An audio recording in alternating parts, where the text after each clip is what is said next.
Hello friends, good morning. നമ്മുടെ LIT സീരിയലിലേക്ക് എല്ലാവർക്കും സ്വാഗതം. അങ്ങനത്തെ നമ്മുടെ നന്ദു ഇല്ലാത്തത് കൊണ്ട് ASI സാറും സംഘവും കൂടി ചേർന്ന് വണ്ടി ചെക്കിങ്ങിനിടയിൽ എന്തെങ്കിലുമൊക്കെ തടയോ എന്നറിയാൻ വേണ്ടിയിട്ട് ഇങ്ങനെ പരത്തിക്കൊണ്ടിരിക്കുന്ന സമയം വരുന്ന വണ്ടികളെയൊക്കെ പിടിച്ചു നിർത്തി അവരോട് പൈസയൊക്കെ ചോദിക്കാനൊക്കെ ആയിട്ട് അപ്പോഴാണ് നമ്മുടെ നവീൻ്റെ വണ്ടി അതിൽ വരുന്നത്. അപ്പോൾ ഈ വണ്ടി കൊണ്ടുവന്ന് നിർത്തി അത് ഒത്തിരി പിടിക്കാൻ പോകണ്ട, അത് ആ വക്കീലിൻ്റെ വണ്ടിയാണെന്ന് ASI ബാക്കിയുള്ളവരോട് പറയുക. അപ്പോഴത്തേക്കും നവീൻ വണ്ടിയിൽ നിന്ന് ഇറങ്ങി വന്നു. ഇതെന്താ സാറേ എന്ന് ചോദിച്ചപ്പോൾ ഇന്ന് നിങ്ങളുടെ മേഡം എന്തെന്ന് ചോദിച്ചു. മേഡം ഇന്ന് ലീവാണെന്ന് പറഞ്ഞു. അതെന്ത് പറ്റിയെന്ന് ചോദിക്കുമ്പം മേഡത്തിന് ഇന്നലെ ഒരു ഗുണ്ടാക്രമണം ഉണ്ടായി എന്ന് പറഞ്ഞു. അന്നേരം നവീനൊന്നും ഞെട്ടി. മേഡം ഇപ്പോൾ മേഡത്തിൻ്റെ വീട്ടിലാണെന്ന് പറയുമ്പോൾ ഇപ്പോൾ എങ്ങനെ എവിടെ വെച്ച് എന്നൊക്കെ ചോദിച്ചു.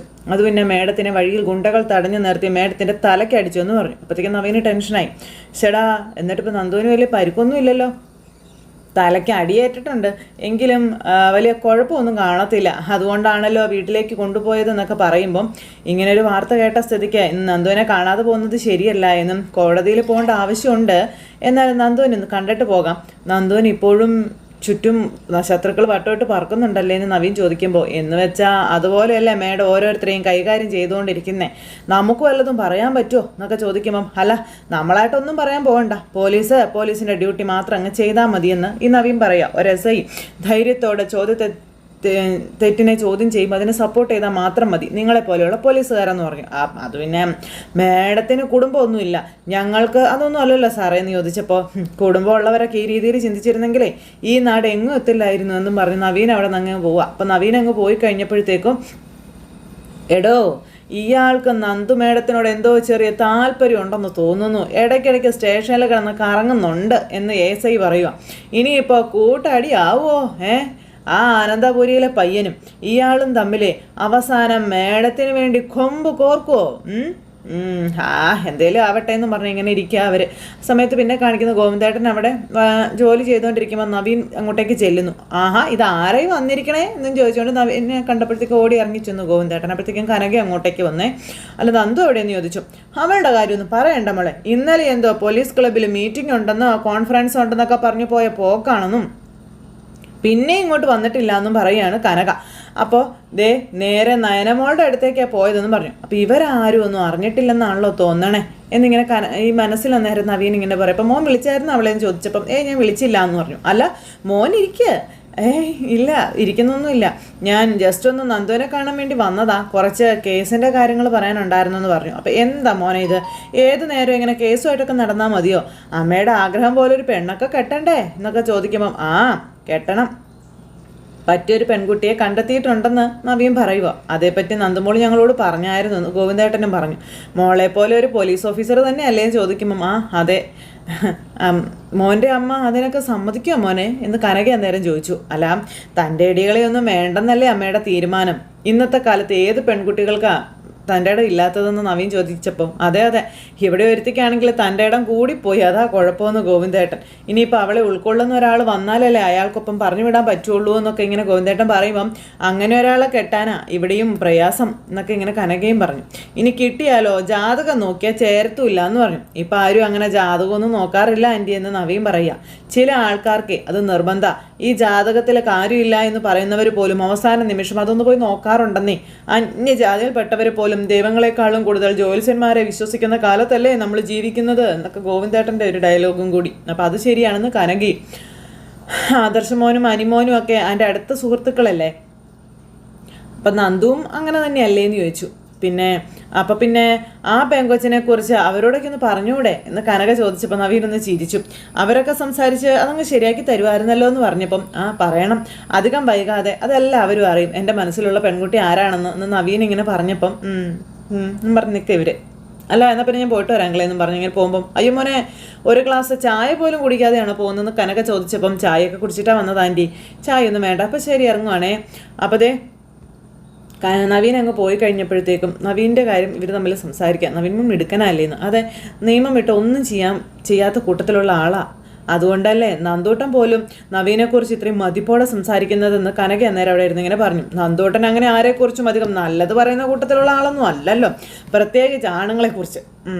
നവീനെ കെട്ടുന്ന പെണ്ണിൻ്റെ ഭാഗ്യം അങ്ങനെ കരുതാം എന്നും പറഞ്ഞുകൊണ്ട് ഇങ്ങനെ അവരവിടെ നിൽക്കുന്നു. അപ്പോൾ ഇന്നലെ അവനൊരു മീറ്റിംഗ് ഉണ്ടായിരുന്നെങ്കിൽ അത് അറിയണമല്ലോ എന്നും പറഞ്ഞുകൊണ്ട് നവീൻ ഇങ്ങനെ ചിന്തിക്കുകയാണ്. അങ്ങനെ വണ്ടിയിൽ കയറി ഇരുന്നിട്ട് ആ പോക്ക് എന്നിട്ട് നവീൻ നേരെ പോവുക. ഈ സമയത്ത് വേറൊരു പോലീസുകാരനെ ഈ നവീൻ വിളിക്കുക. അപ്പോൾ നവീൻ ഫോണിൽ വിളിച്ചു. ഹലോ, എനിക്കൊരു കാര്യം അറിയാൻ വേണ്ടി വിളിച്ചാണെന്ന് പറഞ്ഞു. പറഞ്ഞോളാൻ പറഞ്ഞു. ഇന്നലെ പോലീസ് ക്ലബ്ബിൽ നിങ്ങൾ പോലീസ് ഓഫീസേഴ്സിൻ്റെ ഒരു മീറ്റിംഗ് ഉണ്ടായിരുന്നോ എന്ന് നന്ദു ചോദിക്കുമ്പം ഇന്നലെയോ? ഇല്ലായിരുന്നല്ലോ. അപ്പോൾ ഇല്ലായിരുന്നോ? അപ്പോൾ ഇന്നലെ അങ്ങനെ ഒരു മീറ്റിംഗ് ഉണ്ടായിരുന്നെങ്കിൽ ഞാൻ അറിയാതിരിക്കുമോ എന്ന് ചോദിക്കുകയാണ്. പിന്നെ അല്ല, വക്കീലിന് എവിടുന്ന് ഈ തെറ്റായ വിവരങ്ങളൊക്കെ കിട്ടിയതെന്ന് ആ പോലീസുകാരൻ ചോദിക്കുമ്പം കേട്ടത് ശരിയാണോ തെറ്റാണോ എന്ന് അറിയാൻ വേണ്ടിയിട്ടാണ് വിളിച്ചതെന്ന് പറഞ്ഞു. എന്തായാലും അങ്ങനെ ഒരു മീറ്റിംഗ് ഇല്ലായിരുന്നല്ലോ അല്ലേ? അപ്പോൾ ഇല്ലെന്നേ, എൻ്റെ അറിവിലുണ്ടായിട്ടില്ല എന്ന് പറഞ്ഞു. അപ്പോൾ ശരി, ഓക്കെ എന്ന് പറഞ്ഞ് ഫോൺ വെച്ചു. അപ്പോൾ ഈ മീറ്റിംഗ് ആണെന്ന് കൊള്ളം പറഞ്ഞിട്ട് ഇവളിത് എവിടെ പോയതായിരിക്കും എന്ന് ചിന്തിക്കുവാണ് നവീന്. എന്നിട്ട് എന്തൊക്കെയോ ആലോചിച്ച് നവീൻ ഇങ്ങനെ ഇരിക്കുക. ഇത് കഴിഞ്ഞതിന് ശേഷം നേരെ പോകുന്നത് അനിയുടെ അടുത്തേക്കാണ്. അനിയുടെ അടുത്തേക്ക് ചെന്നിട്ട് അനിയുമായിട്ട് കണ്ട് സംസാരിക്കുകയാണ്. ഞാൻ ഡിവോഴ്സിൻ്റെ കാര്യങ്ങൾ നിന്നോട് സംസാരിക്കാൻ വേണ്ടിയിട്ട് നിന്നോട് വരാൻ പറഞ്ഞതെന്ന് പറഞ്ഞു. ഇന്നലെ ഒരുപാട് വിളിച്ച് നിന്നെ കിട്ടിയില്ലായിരുന്നു, നീ എവിടെയായിരുന്നു എന്ന് ചോദിച്ചപ്പം ഞാൻ ഇന്നലെ ഒരു യാത്രയിലായിരുന്നു എന്ന് പറഞ്ഞു അനി. യാത്രയോ? എങ്ങോട്ട്? അതൊരു ബിസിനസ് ടൂർ ആയിരുന്നു എന്ന് പറയുമ്പം എടാ പോയ സ്ഥലത്തിന് പേരില്ല എടാന്ന് ചോദിച്ചു. അപ്പോൾ പൊന്മുടിയിലാണ് പോയതെന്ന് പറഞ്ഞു. അപ്പോൾ അവൻ ഇങ്ങനെ നോക്കുക കേട്ടോ. അതെ എടാ, എത്രയും പെട്ടെന്ന് ആ ഡിവോഴ്സ് ഒന്ന് നടത്തി തരുവോടാന്ന് ചോദിച്ചപ്പം ഡിവോഴ്സ് നടന്നാലല്ലേ നിനക്ക് അവന്തികയെ കല്യാണം കഴിക്കാൻ പറ്റുള്ളൂ അല്ലേ എന്ന് ഈ നവീൻ പറയുമ്പം അതേപ്പറ്റി നീ പറയരുത്. ഡിവോഴ്സ് നടന്നാലും ആ കല്യാണം നടക്കാനൊന്നും പോകുന്നില്ല എന്ന് പറഞ്ഞു അനി. എടാ, നിൻ്റെ വീട്ടിലുള്ളവരെല്ലാം സീരിയസ് ആയി നീങ്ങിക്കൊണ്ടിരിക്കുകയാണല്ലോ എന്ന് പറഞ്ഞപ്പം അവരെങ്ങനെ വേണമെങ്കിലും നീങ്ങിക്കോട്ടെ, പക്ഷേ എനിക്കിഷ്ടമല്ലാത്ത കല്യാണം എൻ്റെ തലയിൽ കെട്ടിവെക്കാനൊന്നും ഞാൻ സമ്മതിക്കില്ല എന്ന് പറഞ്ഞു. എടാ അനി, ഞാൻ ഇപ്പോഴും പറയാം, നിൻ്റെ ലൈഫിനും ഭാവിക്കും നല്ലത് ആ ബന്ധം തന്നെയാണെന്നും. പിന്നെ നീ നോക്ക്, അവളൊരു MBA-കാരിയല്ലേടാ, കല്യാണം കഴിഞ്ഞാൽ പിന്നെ നിനക്ക് അവളെ നിൻ്റെ ബിസിനസ്സിൽ കൂട്ടിക്കൂടെ എന്നൊക്കെ ചോദിച്ചു. ഏത് സമയത്തും ഓഫീസിലും വീട്ടിലും ഒന്നിച്ച്, അതൊരു ഭാഗ്യമായ കാര്യമല്ലേടാ എന്ന് ചോദിക്കുമ്പം തൽക്കാലം ആ ഭാഗ്യം എനിക്ക് വേണ്ടാന്ന് പറഞ്ഞു അനി നവീനോട്. പിന്നെ എന്തും കാണുന്ന ഭാര്യ ഭർത്താക്കന്മാരെക്കാളും വല്ലപ്പോഴും കാണുന്നവർക്കാണ് സ്നേഹം കൂടുതൽ എന്ന് അനി പറയാം. പിന്നെ നിന്നെ ഏൽപ്പിച്ച ഡ്യൂട്ടി എത്രയും പെട്ടെന്നൊന്ന് ചെയ്തതാ, എങ്ങനെയെങ്കിലും ആ അനാമിക എൻ്റെ തലയിൽ നിന്നൊന്ന് ഒഴിവാക്കി തരാൻ പറയുമ്പം അവനിങ്ങനെ ചിന്തിക്കുന്നു. ഇടയ്ക്ക് നീ അതിനകത്ത് വലിയ ഇൻട്രസ്റ്റ് ഒന്നും കാണിച്ചില്ലായിരുന്നല്ലോ. ഈ ഡിവോഴ്സ് നടന്നാൽ അവന്തികയുമായുള്ള കല്യാണം വേഗത്തിലാക്കും എൻ്റെ വീട്ടുകാർ, അതുകൊണ്ടാണ് ഡിവോഴ്സ് നീണ്ടാലും കുഴപ്പമില്ല എന്ന് ഞാൻ ഇടയ്ക്ക് പറഞ്ഞതെന്ന് പറഞ്ഞപ്പം എന്നിട്ടിപ്പോൾ തീരുമാനം നീ മാറ്റിയോ എന്ന് ചോദിച്ചു. എടാ, അനാമികയുമായിട്ട് അച്ഛനെയൊക്കെ ഇടയ്ക്കിടയ്ക്ക് കോടതിയിൽ വെച്ച് കാണുന്നത് ഒരു ബോറാടാ.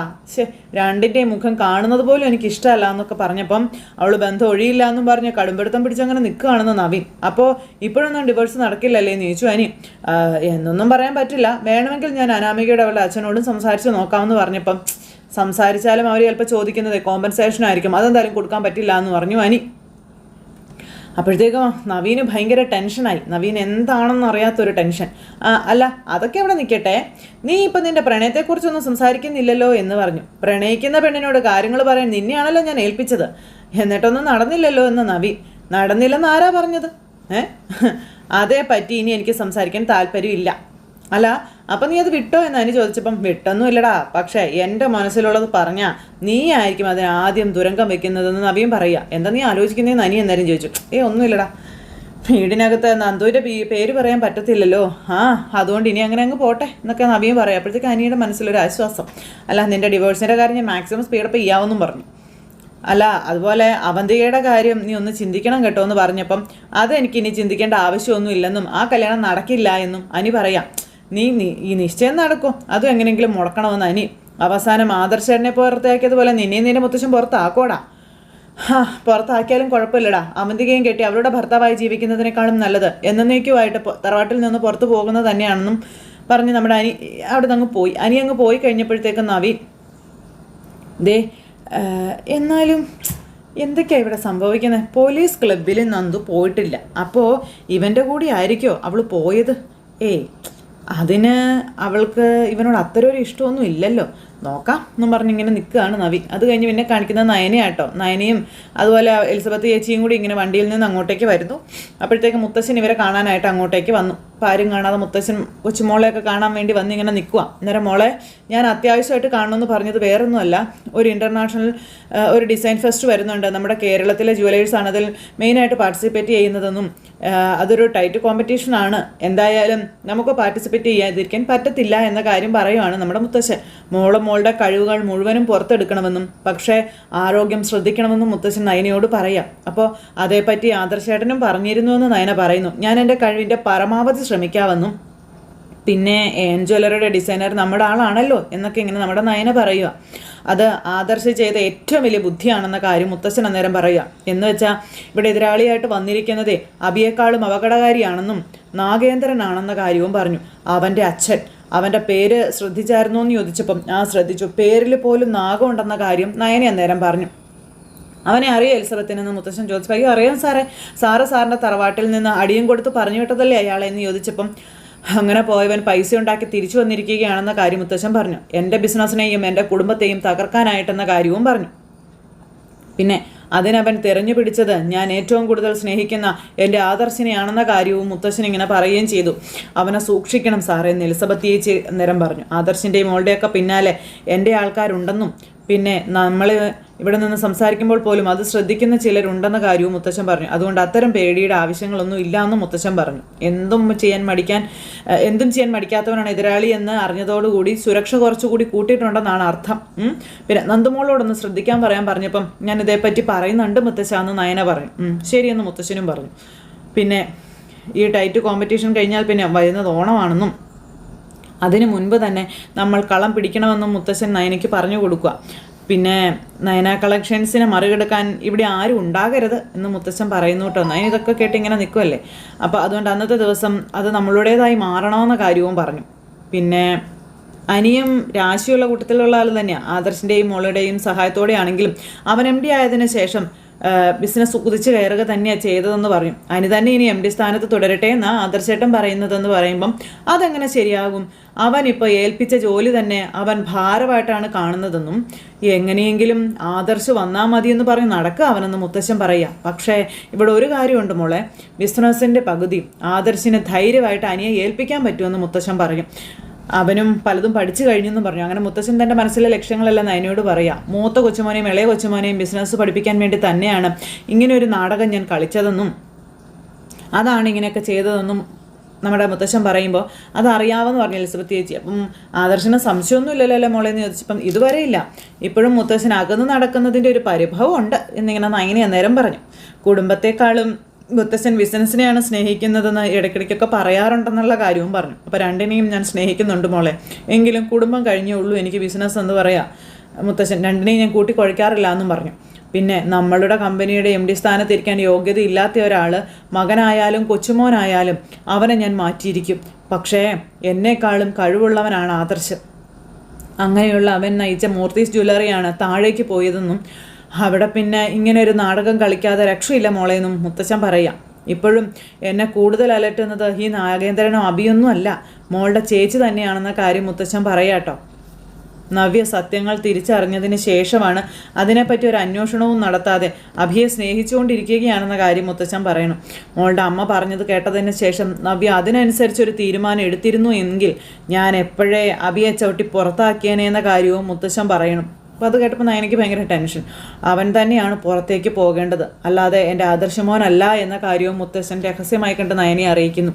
ആദർശ് പുറത്ത് പോയ നിമിഷം മുതൽ അപ്പോൾ അത് ഓർക്കാൻ പോലും ഞാൻ ഇഷ്ടപ്പെടുന്നില്ല എന്ന് പറഞ്ഞു. അപ്പോൾ എല്ലാം ശരിയാകും മുത്തശ്ശ എന്നും പറഞ്ഞുകൊണ്ട് നയന ശത്രുവിനെ തിരിച്ചറിഞ്ഞതിന് ശേഷം ആദർശേട്ടൻ മുത്തശ്ശൻ്റെ പരീക്ഷണം ജയിച്ചിട്ട് വന്നാൽ മതി എന്നുള്ളൊരു ആഗ്രഹം എനിക്കും ഉണ്ടെന്ന കാര്യവും പറഞ്ഞു. 3-ാം മാസ ചടങ്ങ് ഞാനില്ലാതെ കടന്നു പോയെന്നും പക്ഷേ 7-ാം മാസം അങ്ങനെ പോകാൻ പാടില്ല എന്ന് മുത്തശ്ശൻ പറയാം. അതിനു മുൻപ് ആദർശം മോളും വീട്ടിലേക്ക് എത്തണമെന്ന കാര്യവും മുത്തശ്ശൻ നയനയോട് പറയണം.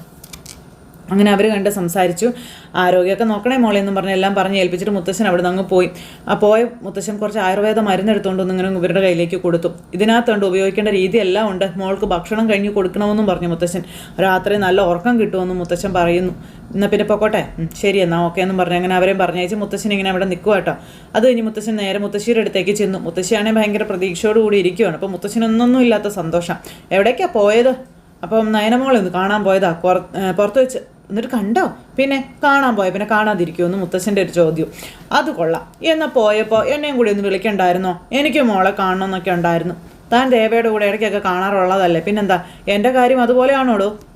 ഞാൻ ഒളിച്ചും ഭാഗത്തുമൊക്കെയല്ലേ മോളെ കാണാൻ പോകുന്നതെന്ന് മുത്തശ്ശൻ പറയുമ്പോൾ നാഗേന്ദ്രനെ വരെ ആദർശ് കണ്ടെത്തിയില്ലേ, ഇനിയിപ്പോൾ അവൻ വെളിയിൽ നിൽക്കണോ എന്ന് മുത്തശ്ശി ചോദിക്കുക. അത് കേട്ടപ്പം കുറച്ച് സമയം കൂടി ബാക്കിയുണ്ടെന്നും നിന്നേ പറ്റുള്ളൂന്നും പറയുകയാണ്. അപ്പോൾ അത് കേട്ടപ്പോൾ മുത്തശ്ശിയുടെ മുഖം ഒന്ന് വാടി. ഞാൻ പറഞ്ഞില്ലേ അവൻ തിരികെ വരുന്നത് അതിൻ്റേതായ പ്രൗഢിയോടുകൂടി വേണമെന്ന്.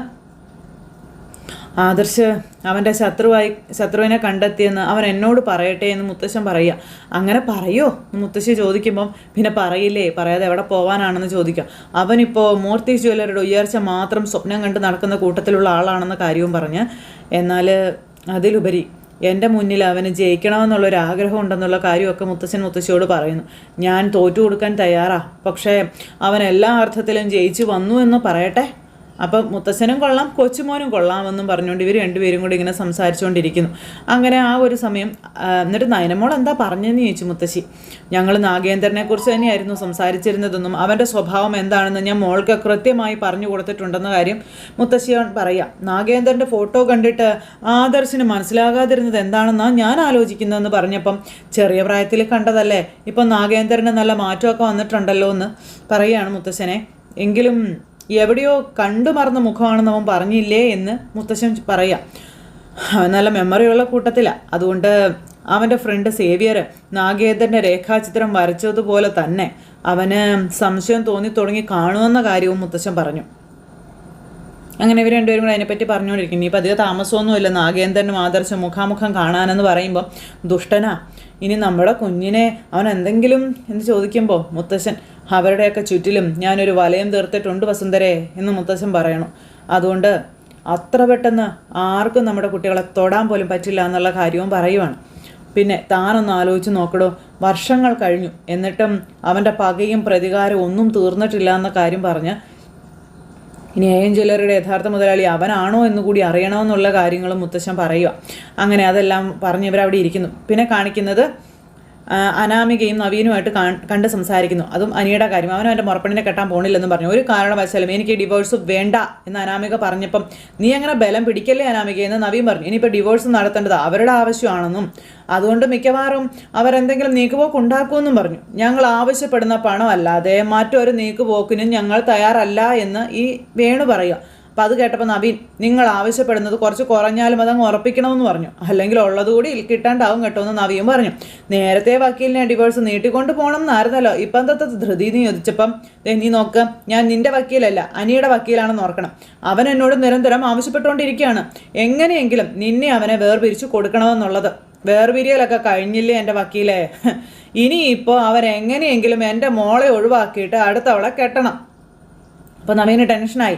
മുറപ്പെണ്ണാവുമ്പോൾ ഇനി ആളെ വീട്ടൊന്നും നമുക്ക് മുടക്കിക്കാൻ പറ്റത്തില്ലല്ലോ എന്നൊക്കെ വേണു പറയുക. കഥകളൊക്കെ അറിയാവുന്ന ഒരാൾ തന്നെയാണല്ലോ അവൻ കെട്ടാൻ പോകുന്നത്. അപ്പോൾ അനിയുടെ മുത്തച്ഛൻ എൻ്റെ മുത്തച്ഛനെ വിളിച്ച് എങ്ങനെയെങ്കിലും ഡിവോഴ്സ് നടത്തണം എന്ന് പറഞ്ഞുകൊണ്ടിരിക്കുകയാണെന്ന് പറഞ്ഞപ്പോഴും അച്ഛനും മോൾക്കും ഇഷ്ടപ്പെട്ടില്ല. അത്രയ്ക്ക് ആവശ്യമാണെങ്കിലേ കളവനോട് പറ, ഞങ്ങൾ ആവശ്യപ്പെട്ട പൈസ ഇങ്ങ് തരാൻ, ഞങ്ങൾ സമ്മതിക്കാം. അങ്ങനെ പൈസ തരാനായിട്ടേ നിങ്ങൾ പണമൊന്നും കടം കൊടുത്തിട്ടില്ലല്ലോ എന്ന് ചോദിച്ചു. ഞങ്ങളുടെ നിവർത്തികേട് കൊണ്ടാണ് ഞങ്ങൾ ഇതിനൊക്കെ നിൽക്കുന്നതെന്ന് അനാമിക. എനിക്ക് ബന്ധം ഒഴിഞ്ഞിട്ട് ഞാൻ ഇഷ്ടപ്പെടുന്ന പയ്യനുമായിട്ട് ഒരുമിച്ച് ജീവിക്കണമെന്നും അവൻ ഇംഗ്ലണ്ടിലേക്ക് പോവുക, അതിന് കുറച്ച് പൈസയൊക്കെ വേണമെന്നും അനാമിക പറഞ്ഞപ്പം, ഇംഗ്ലണ്ടിലേക്ക് പോകുന്നവനെ വലിയ ആസ്തിയൊക്കെ കാണുമല്ലോ എന്ന് പിന്നെ അവന് പറഞ്ഞോടെ നിന്നോട് ബന്ധം പിരിഞ്ഞിട്ട് ചെല്ലാനായിട്ട്. അവൻ അങ്ങനെയൊക്കെ പറയുന്നുണ്ട്, പക്ഷേ നമുക്കൊരു അഭിമാനം അന്തസ്സൊക്കെ ഇല്ലേ? ഉണ്ടോ? അങ്ങനെയൊക്കെ ഉണ്ടോ എന്നും ചോദിച്ചുകൊണ്ട് നവീൻ ഇങ്ങനെ നിൽക്കുമ്പോൾ അച്ഛനും മോളും കൂടെ അങ്ങോട്ടും ഇങ്ങോട്ടും ഇങ്ങനെ നോക്കുക കേട്ടോ. അത് വേണ്ടത്ര ഇല്ലെന്നാണ് കേട്ടോ എൻ്റെ ഒരു വിശ്വാസം. ഇതുപോലുള്ള കഴിഞ്ഞകാല സംഭവങ്ങളെ അത് തന്നെയാണ് തെളിയിക്കുന്നതെന്ന് പറഞ്ഞ് നവീൻ രണ്ടിനെ എടുത്തിട്ട് കുടയുന്നിടത്ത് ഇന്നത്തെ കഥ അവസാനിച്ചു. അപ്പോൾ എല്ലാവരും കാത്തിരുന്ന് കാണണം കേട്ടോ. എല്ലാവർക്കും നല്ലൊരു ദിവസം ആശംസിക്കുകയാണേ. ടാറ്റാ.